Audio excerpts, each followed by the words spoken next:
Hi, we're just going to do a quick uh, tutorial about how to join Zoom and what the features of Zoom are.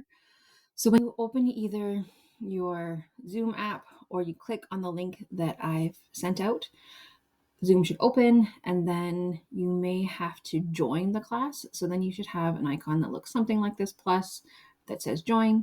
So then you click that and it asks for your meeting ID, which is the same every time. So it's 725-172-8883.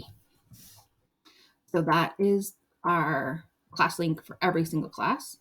Then you can put in your name, pronouns if you'd like, and then you can collect to do not connect to audio, which I don't know why you would do that, and turn off my video.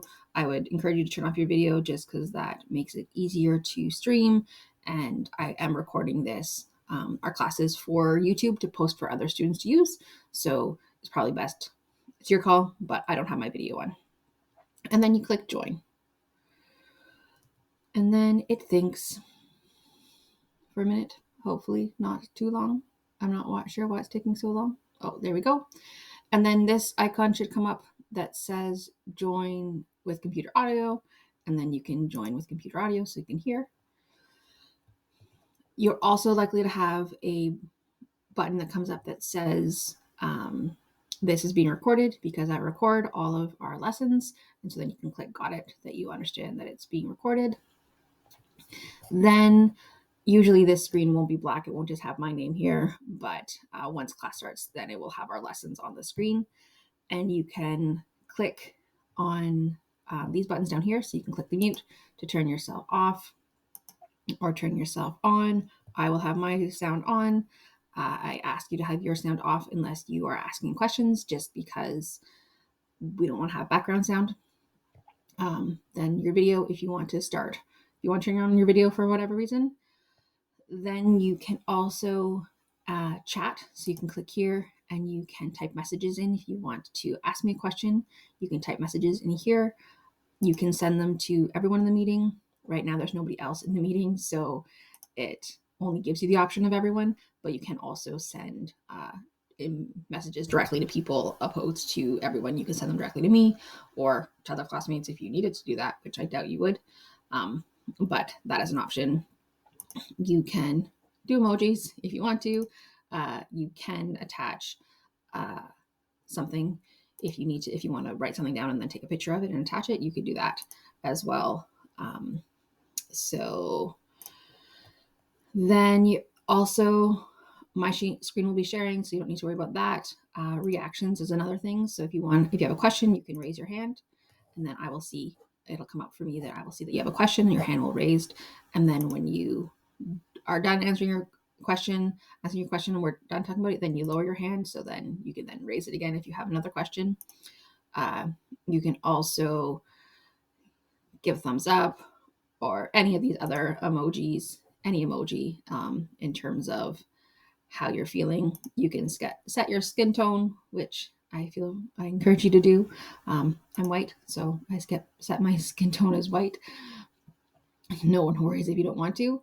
But yeah, then you can react to things however you want, totally fine. And then if you want to the reactions just turn off after a minute or so. Then I don't believe that there's any reason for you to have apps. I don't know what that is about. Ignore that one. Here under more, sometimes there is an option to, here, 1 second, let me show you, have subtitles. So I set the subtitles, I turn them on and I record them. And then you can, as you see, they automatically come up.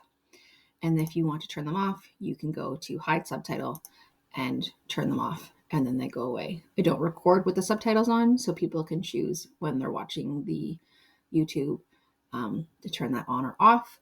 I find the subtitles aren't amazing at picking up exactly what I'm saying. I haven't mastered that skill, but it's there as a tool if that is something that is useful. Those are the main features. You can click to participants and see who's in. Right now it's only me. but that is the general features of Zoom that you need to know. The last piece is when you are finished, when you want to leave the class, you go to end, and then you can leave the meeting. If you need to leave the meeting, you can always come back in. You don't have to, it's not, you can enter at any time. So don't worry about if you're not on time right at the beginning of your class, or if you have to leave and then you want to come back, you can. You're also welcome to just turn off. I mean, your video should be turned off, and if you want to, your sound should be turned off, so we won't actually know if you need to leave and deal with something and then come back. That's totally fine. You don't have to actually leave the class. It's totally fine if you need to get up from your computer and then come back. And no worries. So then when you, when you're done, you leave the meeting. I can end the meeting for everybody, which is how I do it. And that is basically it. If you have any questions or are struggling with getting connected with Zoom, let me know. I'm happy to help and troubleshoot. So just reach out to me either by email, phone, or through Facebook. Those are all the best ways to get a hold of me, the ways to get a hold of me. So I'm happy to walk through things if you need help. Okay. Looking forward to seeing you. Bye-bye.